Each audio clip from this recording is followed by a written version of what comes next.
Tak, zdravím všetkých, ktorí si dali túto námahu a zapli si toto video. Na začiatok vás len upozorním, že to, čo hovorím o liekoch, je tvorené prevažne zo skúseností mnohých ľudí. Šťastie aj z faktov, ale málo čo z lekárskych tvrdení. Takže, to, čo vám poviem, neznamená, že vás upozorňujem, že máte to brať, nemáte to brať. Všetko je len na vás, ako sa rozhodnete. Toto video otvorím skôr kvôli lepšiemu povedomiu ľudí a povedzme si pravdu, povedomie Slovákov o psychiatrických liekoch nie je nič moc. Aby ste vedeli pozitíva, negatíva a podobne. Dobre. No ešte je tu taká vec, že mnohí ľudia, možno aj vy patríte k ním, si myslia, že sa im nič podobné nemôže stať. Že sa im takýto liek nemôže dostať do rúk, pretože nie sú blázni a že toto patrí len bláznom. No tak to vás len upozorním, že nikdy neviete, kedy budete aj vystať pred takouto otázkou. Či brať tieto lieky, alebo nebrať. Dobre, poďme rovno na to. Takže, prvé, čo vám ukážem, sú klasické antidepresíva. Je ich mnoho, takže budem ich vysvetľovať naraz, nie každý zvlášť, to by sme tu boli, neviem dokedy. Sú rôzne, hej, tuto máme Citalek, Elicea, Alventa, to je Paretin, zase Citalek slabší. Proste ich veľké množstvo. A všetky fungujú na podobnom princípe. Buď zachytávajú, alebo vychytávajú serotonín.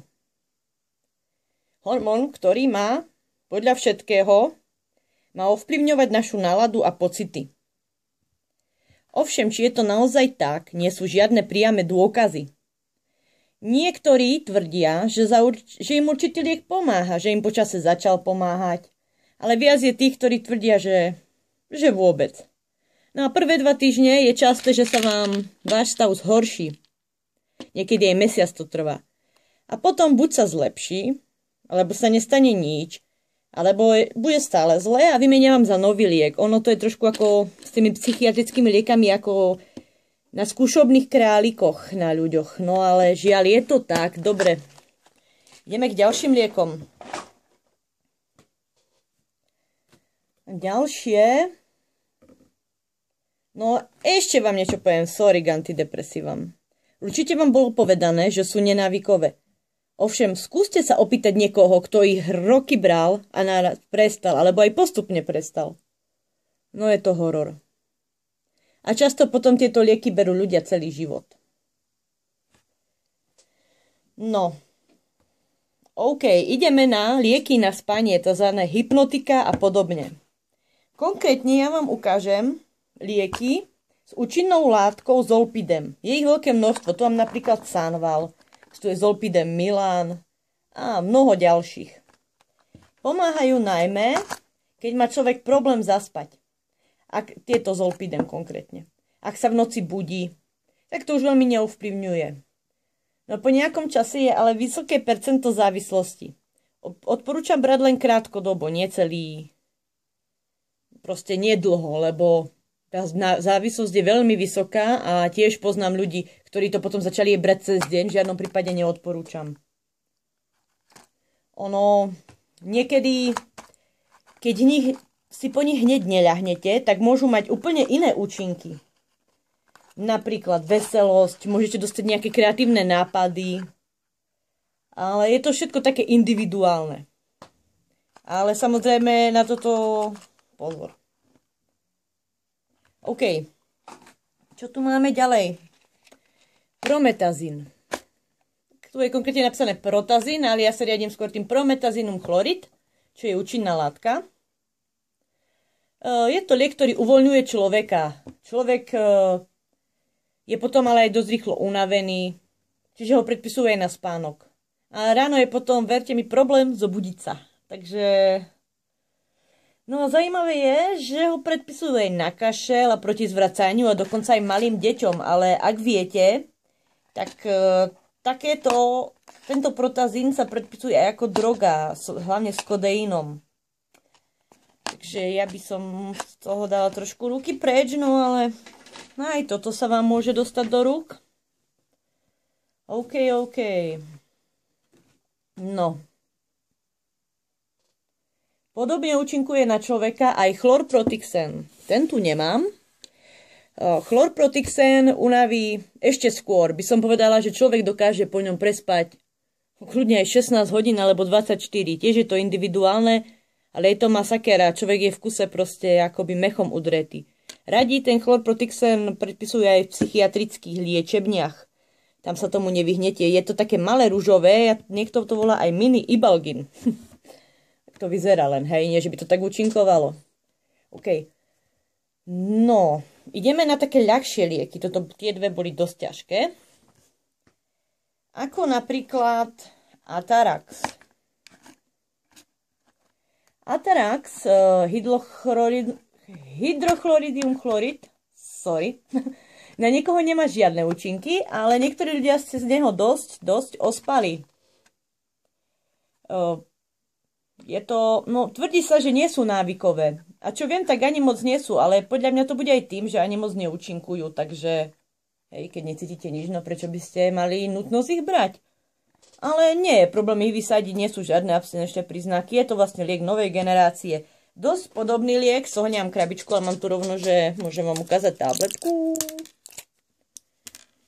Je to Spitomín s účinnou látkou Buspiron.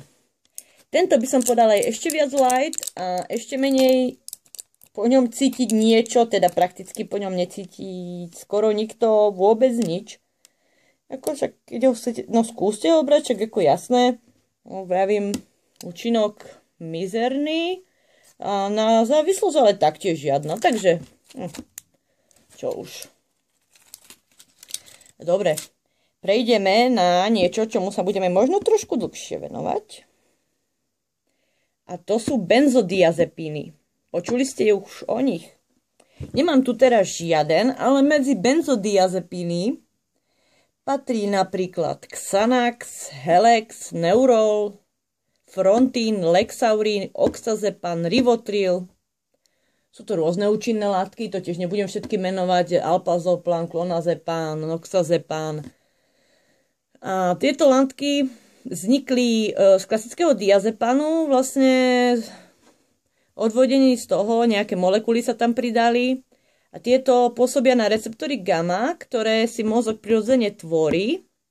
Vlastne pri strese sa vylučuje určitý hormón do tých gamma, no a človeka to ukľudní. Ale samozrejme, keď tie lieky človek berie dlhšie, tak mozog si to prestane vytvárať a tam nastáva dosť veľký problém. Tieto lieky účinkujú, zaručene účinkujú, o tom nie je pochyb. Pomáhajú ľuďom v strese, takisto pri panických porukách, pri rôznych atakoch, pri triážke nervov. No, je toho veľa. Účinkujú spravidla do pol hodiny. Mnoho ľudí ich berie roky. A sú potom kľudnejší, odvážnejší, veselší, ale pozor. Ak ich užívate dlhodobo, vzniká veľmi silná závislosť a zvyšuje sa tolerancia. To jest, človek cíti, že dávka mu už nestačí. A tak má zapotrebí ju zvyšovať. Ale toto v žiadnom prípade nerobte. A ak nemusíte, ani ich neberte, hlavne nie dlhšie ako 2 mesiace. Fakt, percentuálne závislých ľudí na celom svete, no to neviem presne, ale je to obrovský počet, ale všeobecne sa o nich veľa nehovorí. Preto sa o tom ani nevie. Ja vás na to chcem upozorniť. A dajú sa označiť aj za drogy, tiež na čiernom trhu sú dosť predpisované a toto v žiadnom prípade ako nerobte. Inak abstinenčné príznaky sa popisujú skoro ako u heroínu, čo sú vlastne pomaly jedné z najsilnejších abstinenčných príznakov. A množstvo ľudí ich žiaľ berie až do konca života a nedokáže sa ich zbaviť. A na tie abstinenčné príznaky, hlavne keď to berie človek vo vysokých dávkach, ja neviem, nejakých už 80 mg denne, sa dá aj zomrieť. No. A posledné, čo si dnes povieme, sú lieky, ktoré sa používajú práve pri závislostiach. Napríklad Depakinchronol, Thiapridal, potom tam je ešte Biston, Niekedy no, od alkoholu napríklad závislým dávajú aj diazepam klasický. Tak sú to lieky vlastne, ak sa necítite dobre, alebo tak proste cítite a taký mali by vám pomôcť. Je to tiež otázne, ktoré ako. Ja by som skôr a pridal, ako viac pomáha ľuďom, v tohto väčšina necíti nič a ten Biston, neviem, tak po Bistone aj dosť ľudí pribralo, ako nechcem, to je len všeobecne, čo viem, hej. Nechcem vás odstrašovať, ako keď ste na niečom závisí, tak stojí to za to s tým prestať, určite. Jedno, čo tu alkohol, drogy, však ako každý si niečím prejde, tak snáď vám niečo z toho pomôže. Dobre, na dnešok to stačí. Určite no, je veľa viac liekov. Ja som vám ukázala len malú časť. Mohla by som sa im aj dlhšie venovať, ale zase nechceme tu spraviť hodinové video, kto by na to potom pozeral. Toto je taký základ. Ak sa vám video páči a budete na budúce chcieť, môžem vám povedať niečo viac o tom, ako to chodí v psychiatrických nemocniciach a podobne. A na záver vám chcem ešte povedať, že ak sa necítite dobre, skúste siahnuť po prírodných produktoch. Napríklad výborný je ľubovník bodkovaný. Alebo takisto magnézium s B6, to je výborná vec. No, dobre. Tak snáď som aspoň niekomu niečo pomohla, niečo povedala, no. Ďakujem za pozornosť. Majte sa.